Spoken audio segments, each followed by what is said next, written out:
Dewan Pimpinan Daerah Prajaniti Indonesia Provinsi Bali dan juga Dewan Pimpinan Cabang Prajaniti Indonesia se-Provinsi Bali, baik di kabupaten maupun di kota.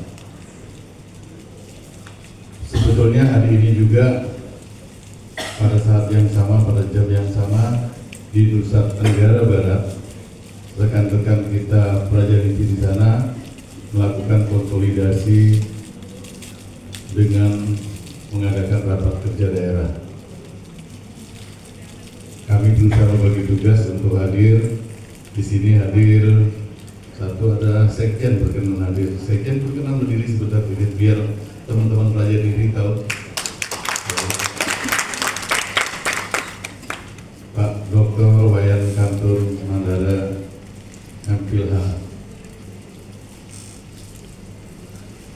Tadi yang memimpin doa jadi Begawan Sipada, beliau salah satu penasehat di Dewan Pimpinan Pusat yang kami bisa sampaikan bahwa kami berusaha menempatkan di Dewan Pimpinan Pusat Prajaniti para rohaniawan dari berbagai etnik sebagai representasi keumatan kita di Indonesia. Ada yang dari Kaharingan, ada dari Sunda, dari Bali, dan etnik yang lain. Prajaniti adalah organisasi kemasyarakatan Hindu yang berdiri tanggal 19 Juni 1969. Tahun ini dia memasuki usia 56 tahun dan akan memasuki 57 tahun depan di bulan Juni. Organisasi ini sudah cukup lama didirikan oleh para sesepuh kita, para tokoh-tokoh kita, diantaranya Suwargi Bapak Ide Bagus Mantra dan Suwargi Bapak Anak Agung Moga Mahendra. Beliaulah para pelopor bersama teman-teman beliau di zamannya yang mendirikan organisasi ini. Dalam dinamika pergerakan kemasyarakatan dan politik di Indonesia, organisasi ini sempat mati suri ya sekitar 20-25 tahun tidak aktif.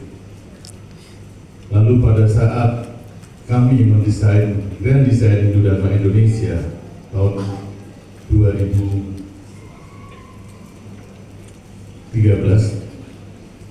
kami coba petakan organisasi-organisasi yang ada. Parisada sebagai majelis tugasnya adalah membina mental spiritual melalui pisama-pisama yang dikeluarkan. Kemudian adik-adik KMHDI menyiapkan kader-kader di organisasi di level mahasiswa, Perhimpunan Pemuda Hindu Indonesia atau Prada Indonesia untuk kader-kader pemudanya, KSN untuk para pinanita, lalu WHDI untuk wanitanya, lalu ada DHI Dosen Hindu Indonesia, ada Pandunusia untuk guru. Setelah kami petakan, ada daerah yang bolong, yaitu pelayanan umat di bidang ekonomi, pendidikan, sosial kemanusiaan, dan kaderisasi kepimpinan di bidang dharma negara atau politik kebangsaan. Setelah kami cek, ternyata wilayah itu, wilayah di ADART-nya kami cek, wilayah itu wilayah Garapat Prajaniti. Oh, pantesan tidak ada yang menggarap itu, atau ada organisasi-organisasi seperti Prada, KMHDI, Parisada menggarap itu, tapi nggak pernah tuntas. Akhirnya dalam sebuah dinamika pergerakan kader-kader di Jakarta, kami sepakat menghidupkan ulang Prajaniti Indonesia dengan dua alasan. Satu, sejarah niat baik dan dedikasi dharma para tokoh-tokoh kita terdahulu harus kita jaga. Kedua, sejarah perjalanan organisasi harus kita jaga. Lalu pada tahun 2013 itu kami revitalisasi Prajaniti dan betul-betul kami reaktifkan kembali pada masa di 2018. Kami tata ulang kalau di istilah bisnisnya corporate filosofinya.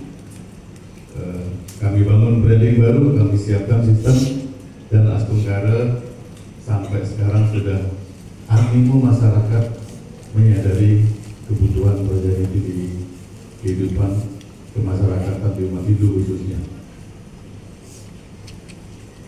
Sekedar informasi, kalau analogi atau padalannya, Prajaniti ini analoginya kalau di saudara-saudara kita Muslim itu seperti halnya Nahdlatul Ulama dan Muhammadiyah. Jadi melakukan gerakan untuk membangun kemandirian ekonomi, untuk membangun mentalitas SDM kader-kader Hindu, untuk melakukan pelayanan sosial kemanusiaan lewat klinik, rumah sakit dan sebagainya. Dan satu lagi adalah menyiapkan kader-kader kepemimpinan di semua lini kehidupan berbangsa dan bernegara.